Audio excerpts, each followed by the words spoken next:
Segundo bloque de Desafío Empresario. ¿Cuál es la economía que viene?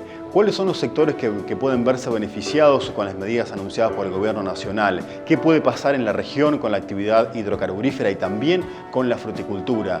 ¿Cuáles son las medidas que realmente tienen impacto directo en el bolsillo de los trabajadores, de los asalariados? Presentamos la siguiente entrevista que nos va a aportar algunos elementos para poder analizar la economía que viene. Obviamente que esto hay que irlo analizando en un aspecto global.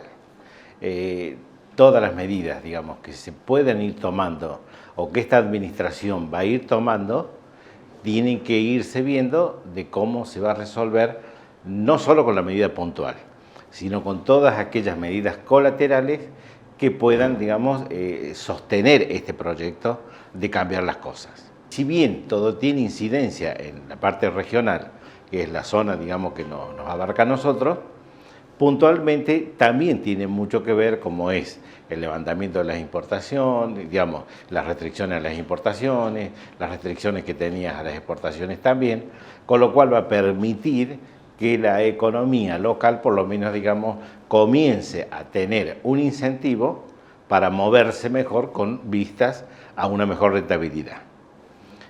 Obviamente que eso solo no basta. El levantamiento del cepo, el levantamiento de las restricciones, la reducción, digamos, en las retenciones, no basta.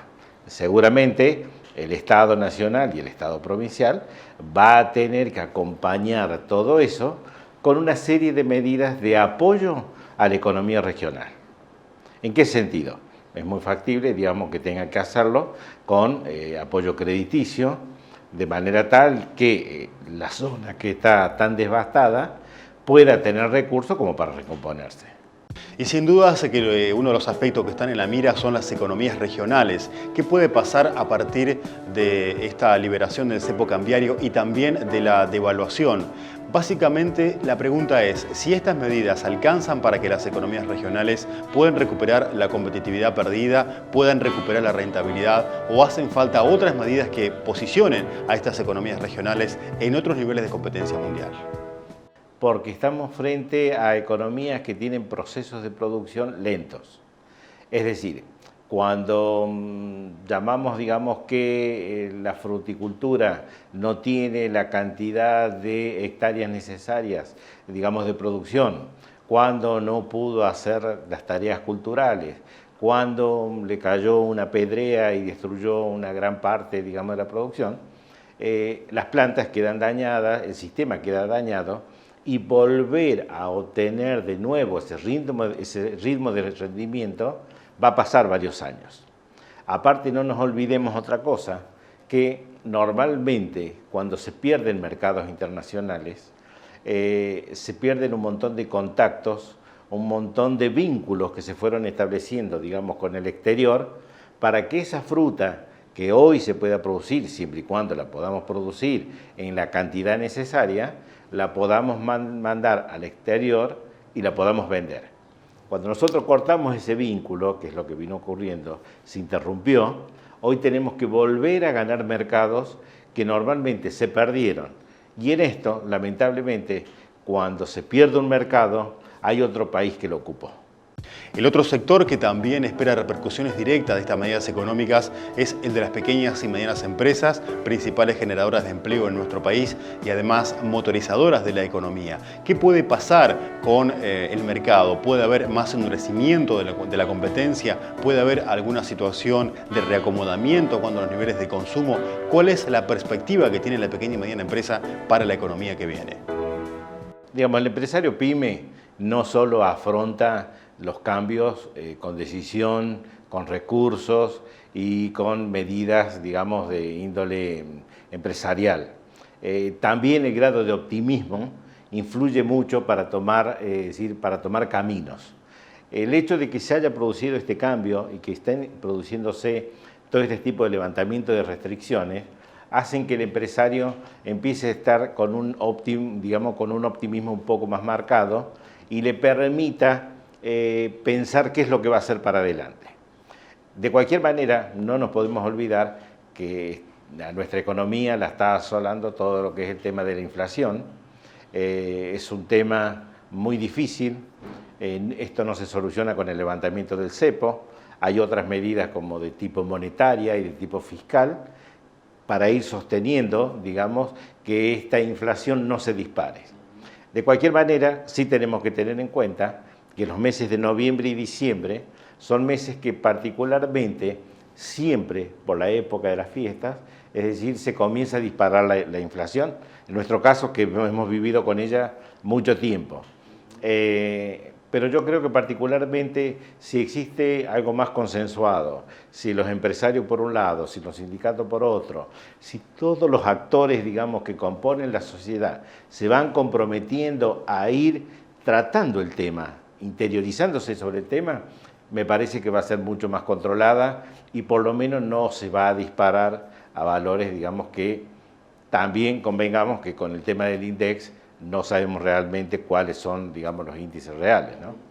Y continuamos desarrollando otros aspectos sobre las dudas, sobre la incertidumbre que generan estas medidas económicas y su relación con la actividad diaria para el próximo año. Otra cuestión a tener en cuenta y que muchos tienen también algunas dudas es saber si estas medidas, como por ejemplo el incremento de las tasas de interés, la disminución de los canales de financiamiento para el consumo diario doméstico, puede significar un enfriamiento de la economía, un amesetamiento del consumo. Otro de los aspectos que también genera dudas de la economía que viene.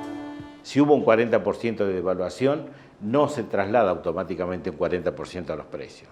¿Por qué? Porque la cadena de precios está armada de muchas maneras y está demostrado en países tipo como Brasil, como Chile, como países europeos, digamos, hablando de distintas economías con distintos panoramas, que cuando ha habido procesos inflacionarios, digamos, procesos de devaluación grandes, lo que ha afectado, digamos, a los precios ha sido un porcentaje mucho más chico. Por eso yo creo que particularmente el panorama es que va a haber una inflación medianamente contenida y si se logra consensuar con los diferentes sectores, me da la impresión que el empresario se va a encontrar con un panorama un poco mucho más óptimo para el 2016 que el que teníamos ahora. Por lo menos hay expectativas. Y con estos temas que seguramente van a ocupar gran parte de la agenda económica regional y nacional, sobre todo pensando en la economía frutícola de exportación, hacemos nuestra segunda pausa y ya continuamos con más Desafío Empresario.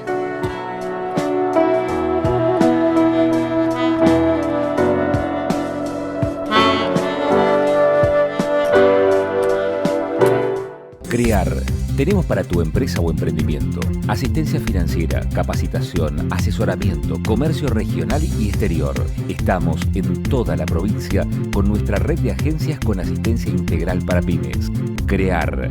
Agencia Provincial de Desarrollo Económico Rionegrino. Acompañando tu crecimiento. Ministerio de Economía. Gobierno de Río Negro. El Ministerio de Agricultura, Ganadería y Pesca impulsa el desarrollo del sector productivo de la provincia, generando nuevas oportunidades de crecimiento y fomentando el aprovechamiento de las cadenas de valor y del recurso existente. Ministerio de Agricultura, Ganadería y Pesca, Gobierno de Río Negro.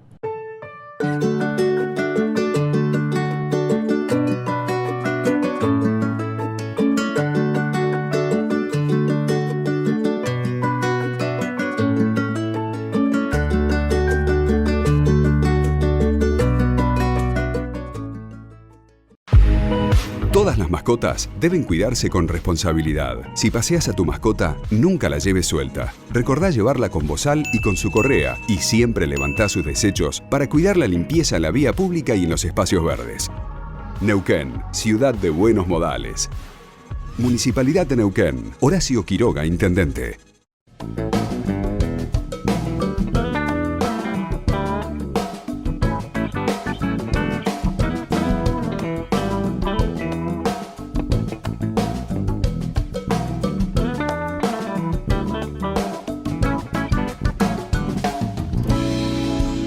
Petos lomo de pollo, de cerdo, petos chimi, petos light, vegetal, de mila, petos dúo, petos mex. ¿Con cuál te quedás? También cajita infantil con regalo sorpresa. Delivery al 443-2720. En General Roca, Rode 856. Lomitos Betos. 30 años dándote el gusto.